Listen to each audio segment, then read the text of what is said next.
Ce jardin, il est situé dans une presqu'île. Nous sommes très proches de Cap Fréhel. Cap Fréhel, donc au nord des côtes d'Armor. Eh bien, ça va déterminer un climat de type océanique très intéressant pour moi, pour l'évolution des plantes, pour l'acclimatation des plantes. En 1980, donc, on a édifié notre maison. Et très vite, on s'est posé la question des abords. C'était tristounet, il était clair qu'il fallait faire quelque chose.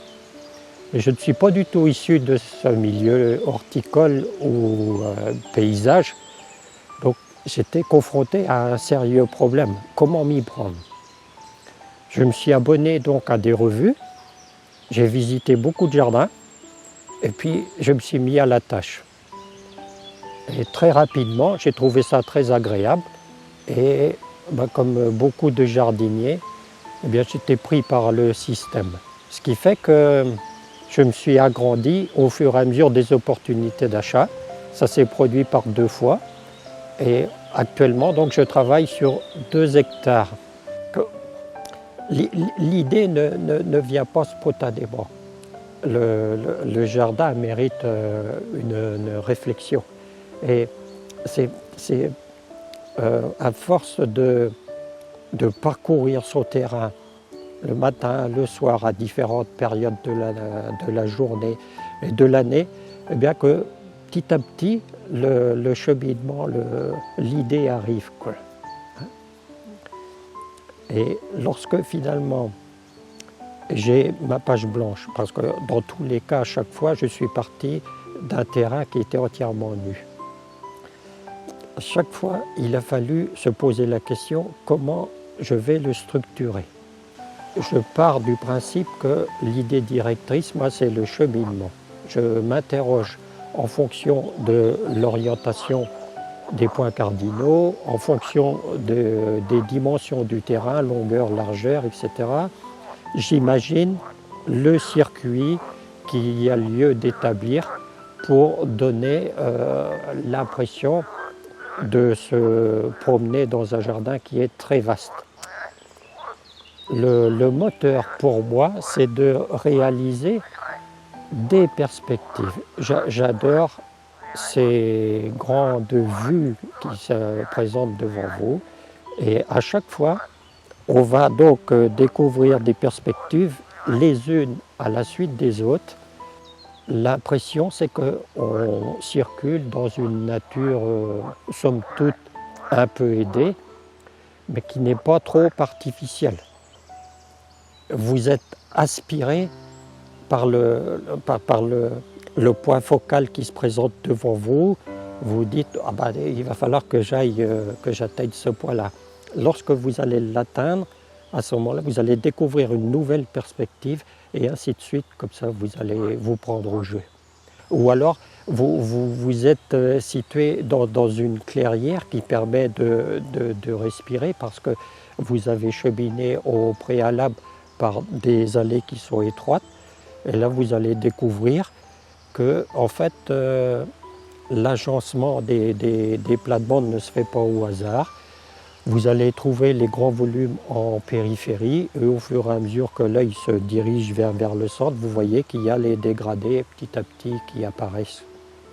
J'ai un autre élément donc, important qui caractérise ce jardin, c'est que je veux qu'il soit beau sur l'ensemble de l'année. Et bien, j'ai implanté en conséquence mes essences. Mais il faut également mettre en valeur les feuillages. Et moi, personnellement, je suis très sensible maintenant à la composition des feuillages et des différents tons.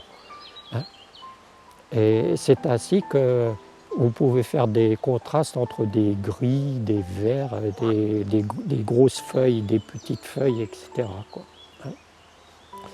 Sans oublier un autre élément du décor qui sont les écorces décoratives. Et là, elles sont particulièrement intéressantes pendant ce qu'on appelle la mauvaise saison, si on peut dire, notamment l'hiver. Au bout de 20 ans, 30 ans, la question n'est plus du tout la même. Parce qu'au départ, on a le souci de remplir la page. Maintenant, c'est le contraire. Je voudrais arrêter un peu le processus. Il est important de respirer dans le jardin. Et si vous laissez faire la nature, très vite, les grands volumes maintenant se rejoignent et vous êtes oppressé. Les perspectives se ferment, etc. Alors il ne faut pas hésiter pendant la mauvaise saison à taper dedans. C'est-à-dire qu'il va falloir peut-être abattre des arbres ou au moins les traiter de telle sorte que vous puissiez quand même voir au travers. Et ça, pour moi, la taille par transparence est un élément très très important. Et de la sorte, l'œil peut voir au travers. Souvent, j'ai des visiteurs qui posent la question, mais après vous, qu'est-ce qui va devenir le jardin? Mais je suis conscient qu'il faut faire quelque chose dans sa vie. Il ne faut pas se poser ce genre de questions. Autrement, on ne fait plus rien. Et il est clair que j'ai pris du bon temps à le faire. Je pense encore en profiter un bon moment. Et ma passion, en fait, ne s'estompe pas. J'espère bien faire encore des rencontres, faire d'autres voyages, ne serait-ce que pour ramener des plantes, mais aussi pour rencontrer des gens, découvrir d'autres modes de vie. Hein. En fait, vivre, quoi. Hein.